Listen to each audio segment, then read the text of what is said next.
Tonight, the horrific, deadly collision just outside Yellowstone National Park. Multiple people dead tonight. The images coming in, the fiery head-on collision near Yellowstone, a truck crashing into a packed tour van. Smoke and flames across the highway, what we know. Also tonight, 2 passenger jets forced to abort landings at Washington's Reagan National Airport. An Army helicopter deviating from its planned route. And it all comes after that Army Black Hawk collided with a passenger jet crashing into the Potomac, approaching at the same airport. Tonight, the Trump administration's plans for a massive military celebration through the streets of Washington. The Army tonight saying it will mark the 250th anniversary of the U.S. Army and coincide with President Trump's 79th birthday. The news of this celebration comes amid the president's new budget tonight, proposing massive cuts to the CDC, Health and Human Services, education and climate. Members of the president's own party sounding the alarm tonight over military spending. The storms this Friday night and right into the weekend, the system moving in that will last right through next week. Millions on alert right now for dangerous storms starting tonight. Washington, Philadelphia, New York to Boston. Lee Goldberg has the weekend forecast. Tonight, the new Prince Harry interview right here. It is emotional, and what he reveals about his father, King Charles. The bodies found at Bryce Canyon, they fell 380 feet. What authorities are saying about the popular lookout. A groundbreaking singer-songwriter killed in a fire. What authorities are now saying. Tonight, what former First Lady Michelle Obama is now saying about the talk involving her marriage and what she declares. The images tonight from atop the Sistine Chapel, the famous chimney being installed, and what we already know tonight about the secret conclave set to begin to choose the next pope. And tonight here, we remember a beloved comedian from the iconic show, Laugh-In. From ABC News World Headquarters in New York, this is World News Tonight with David Muir. Good evening, and it's great to have you with us as we near the end of another week together here. We do have a lot to get to tonight. We begin this evening with a horrific, deadly accident just outside Yellowstone National Park.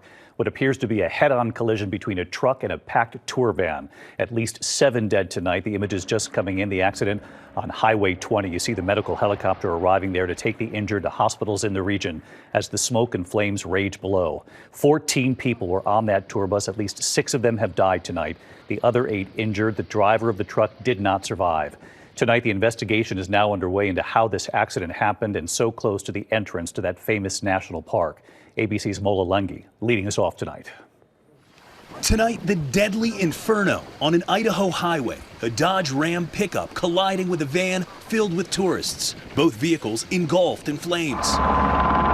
Emergency crews racing to the scene on Highway 20, along with a medical chopper. 14 tourists, who authorities say are foreign nationals, were on board a Mercedes tour van at the time. It happened just over the Montana border, 20 miles from the main entrance to Yellowstone National Park. At least 6 of the 14 members of the tour group were killed. Both vehicles were broadside across the highway. It had appeared they had maybe hit head-on. Roger Merrill says by the time he got to the scene, multiple drivers were already helping survivors. Other travelers that had stopped apparently were also foreign nationals, so they were assisting them with blankets and interpreting for them alongside the highway. The 25-year-old driver of the pickup also killed. That highway closed for nearly 7 hours. Well, tonight authorities are investigating exactly how this happened. Meanwhile, the identities of those killed will be released once their families are notified. And David, because of the complexity of that crash scene, that may take some time.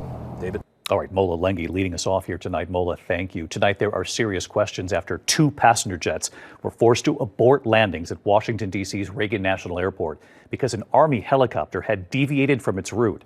Of course, this is the same airport where that Black Hawk and a passenger jet collided, crashing into the Potomac. Tonight, the images of the Army helicopter in this newest scare waved off of its own landing after deviating from that planned route. Then the other passenger jets were forced to abort their landings. Here's ABC's Morgan Norwood tonight. Tonight, the FAA and NTSB are investigating why 2 passenger jets were forced to abort landings at D.C.'s Reagan National Airport after an Army helicopter was waved off its own landing and deviated from its planned route. Delta 1671 is trying to maintain 3,000. Go around 3,000. Going around 3,000, Delta 1671. Flight data showing the 2 jets approximately half a mile from the helicopter at different points Thursday afternoon. That Black Hawk chopper headed for the Pentagon. Stay in touch. So are you trying to land on Pentagon? Hey, firm, we were just landing at the Pentagon. Officials say the aircraft were never on a collision course and that the incidents are not being investigated as close calls. It was only in January, though, that another Black Hawk crashed into an American Airlines flight, approaching its landing at that same airport, killing 67 people. It comes as officials warn the travel headache causing hours-long flight delays at another Northeast hub, New Jersey's Newark Airport, is set to worsen. Multiple shifts of air traffic controllers monitoring Newark airspace now on weeks-long medical leave following an equipment outage on Wednesday. The controllers calling it a traumatic experience. The FAA had already warned that runway construction and a shortage of controllers could cause significant delays at the airport for months. More than 350 flights delayed today. Arrivals delayed more than 2 hours on average. Those staffing issues part of a nationwide shortage of air controllers that the FAA is urgently seeking to address. You're starting to see cracks in the system, and you can see them in different locations. And it's our job, all of us working together, to not wait until there's a disaster. And David, the Army is looking into that incident at Reagan. Meanwhile, here at Newark, United Airlines saying 20% of air traffic controllers walked off the job, forcing the airline to cut 35 flights per day, starting as soon as this weekend. David? Morgan Norwood with us here tonight. Morgan, thank you. Tonight, there's news coming in. The Trump administration is now planning a massive military celebration through the streets of Washington. The Pentagon tonight saying it will mark the 250th anniversary of the U.S. Army, and it will coincide with President Trump's 79th birthday. And news of this military celebration comes amid the president's proposed budget that involves deep cuts tonight to the CDC, Health and Human Services, Education and Climate. Members of the president's own party sounding the alarm tonight over the level of military spending. Here's Mary Bruce. Tonight, the Trump administration planning a massive military celebration through the streets of Washington, D.C. to mark the Army's 250th anniversary, coinciding with the president's 79th birthday. Tonight, the military says the Army is exploring options to make the celebration even bigger. The June 14th parade could involve nearly 7,000 soldiers, tanks and infantry vehicles, helicopter flyovers, and even parachute jumpers. How much it would cost, unclear. News of the possible parade comes as the president is proposing historic cuts to domestic spending, $163 billion on the chopping block. Trump's $1.7 trillion budget proposal for next year, slashing half of the CDC budget from $9 billion down to $4 billion, including eliminating the office that works to reduce gun violence and drug overdoses. Education funding cut by $12 billion, including programs that help high-poverty schools. Energy programs also gutted, including an initiative to help low-income Americans pay for their energy bills. Even some Republicans sounding the alarm. Mike Lawler of New York calling those energy cuts reckless, saying it will leave his constituents out in the cold. What the president is hoping to boost, border security and defense spending. The White House touting a 13% increase in military spending, bringing the defense budget to over $1 trillion. But tonight, hawkish Republicans say it doesn't go far enough. The top Republican on the House Armed Services Committee, Mike Rogers, saying he's very concerned the requested base budget for defense does not reflect a realistic path to building the military capability we need to achieve President Trump's peace through strength agenda. But despite those cuts and the economic turmoil, the administration's still hoping to ramp up the Army's anniversary with that lavish parade. Now, there were always plans to mark the Army's milestone, but the decision to add on this parade and the fact that it happens to coincide with the president's birthday is sparking speculation. And recall, Trump tried to throw a similar grand parade during his first term, but it was scrapped when estimates topped $90 million. And all this news coming on the same day that the president's budget cuts were proposed. David. Mary Bruce live at the White House on a Friday night. Mary, thank you. We're also tracking severe storms this Friday from Texas all the way up to the Northeast yet again. Tonight, 55 million Americans are on alert at this hour. The system moving east, and it's going to cause problems all weekend and will last right into early next week. So let's get right to Chief Meteorologist Lee Goldberg of our New York station, WABC, back with us again tonight. Hi, Lee.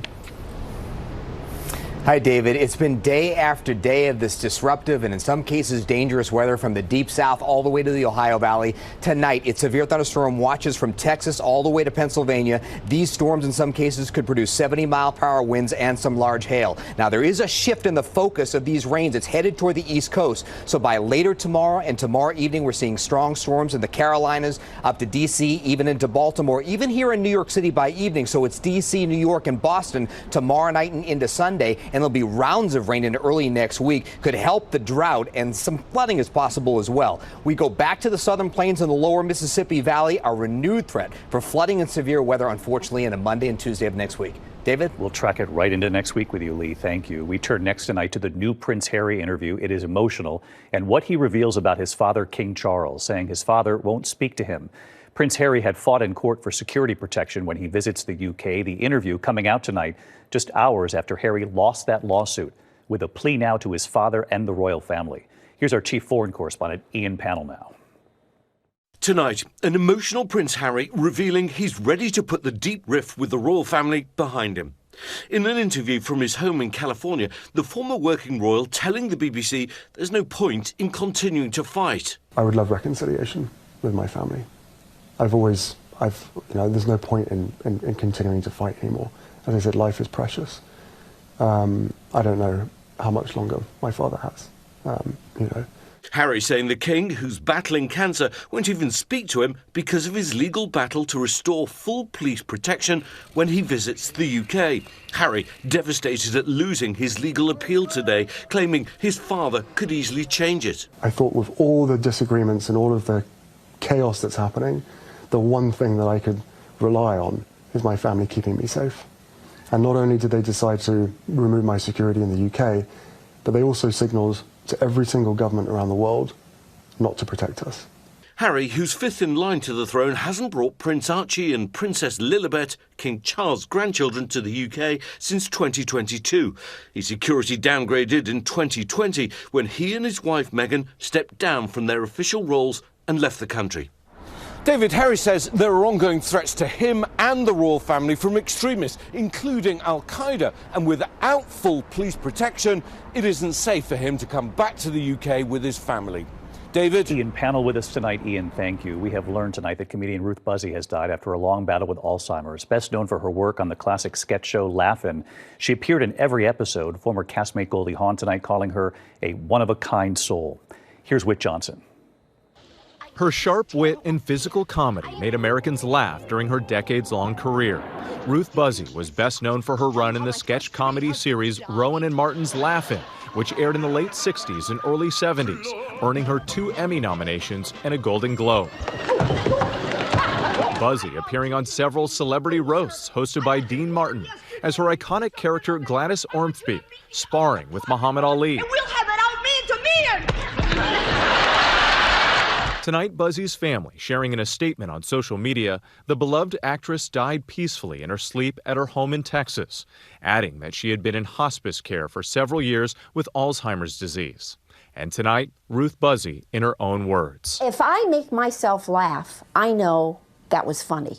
I'm my worst critic. And I can laugh the hardest in the room. If I'm funny, you will hear me laugh the hardest, which is kind of embarrassing at times, but I don't care. Either something's funny or it is, and that was funny, folks. I was funny. And David, Ruth Buzzi's agent tells ABC News that she was making people laugh just a few days ago. She was 88 years old. David Whit Johnson with us live tonight. Whit, thanks so much. We turn now to news on the flu tonight. It has killed more children in the U.S. this season than at any other time in the past 15 years. The CDC reporting 216 children have died of flu so far, and the season is still underway.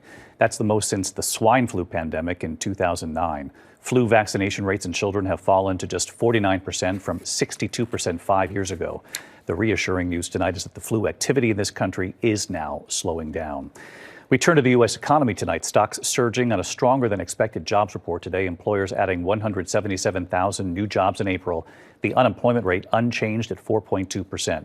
President Trump on social media saying, just like I said, we're only in a transition stage, just getting started. The market's rallying, the Dow up 564 points, reversing the losses since the president announced his sweeping tariffs on April 2nd. Investors also cheered by a potential softening in the tariff standoff between the U.S. and China. China saying it is, quote, evaluating ways to start negotiations, claiming U.S. officials have now reached out to them.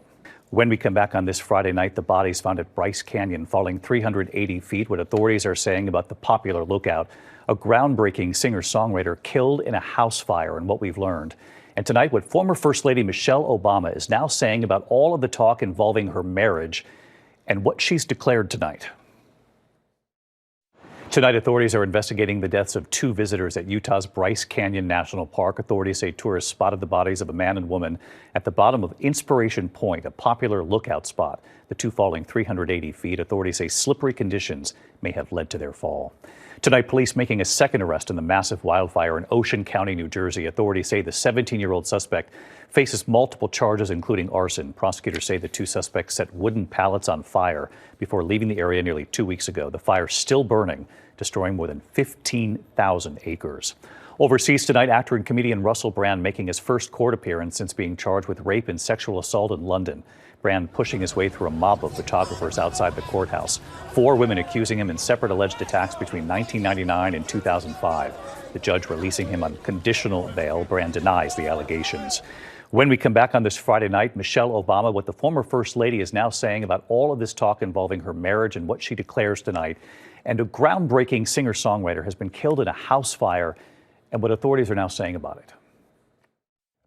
To the index of other news tonight, former First Lady Michelle Obama addressing the talk, the speculation about her marriage, appearing on the podcast, The Diary of a CEO. The former First Lady now saying if she and former President Obama were getting divorced, it wouldn't be a secret. Everyone would know about it. I'm not a martyr.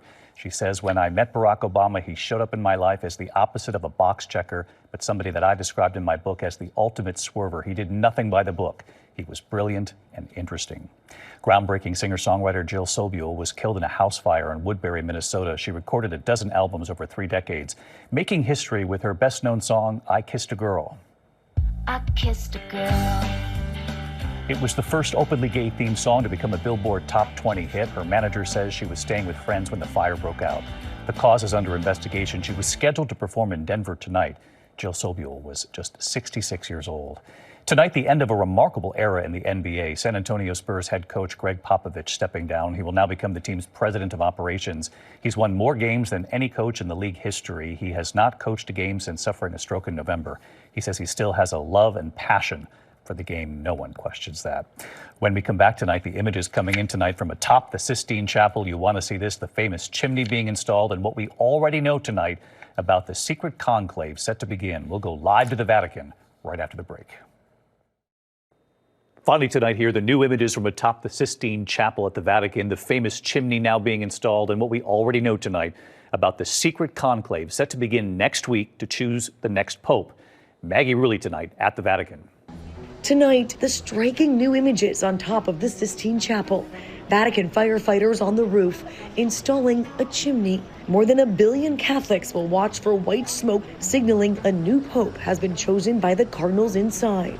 135 cardinals are under the age of 80 and therefore eligible to vote. At 82, Cardinal Gregorio Rosa Chavez of El Salvador will not be voting, but he's been a part of near daily general congregations where cardinals debate the future of the Catholic Church, and frontrunners for the Pope often emerge. Do you think it will be a long conclave? No, 2 or 3 days. That's it. The consensus is another Pope like Pope Francis. Many telling him they're looking for a new pope similar to Francis. Sister Rosalia, an Italian nun, saying, I feel good. I am hopeful that the Holy Spirit will illuminate the cardinals, adding, the good always wins. At 133 cardinals, the conclave, beginning Wednesday, will have the most number of cardinals ever to take part in the election. 108 were appointed by Pope Francis. 10 are American. Swearing an oath of secrecy, they'll vote twice in the morning and twice in the afternoon until they reach a 2/3 majority. The old saying is if you go into the conclave papabile, or like a pope, you come out a cardinal. So the Holy Spirit tends to surprise us. Let's be open to the Holy Spirit and to the cardinal electors. And David, the conclave is steeped in tradition and secrecy. The Cardinals are locked in. They have no contact with the outside world. It all starts in 5 days. And David, I know you'll be right here for it. Can't wait. We'll see you then, Maggie. And as the Cardinals said to you, 2 to 3 days, we might have to hold them to it. Thanks, Maggie. We'll be live from the Vatican beginning Tuesday night for World News Tonight. And I'll see you on Monday right here. Good night. Thank you for making World News Tonight with David Muir, America's most watched newscast.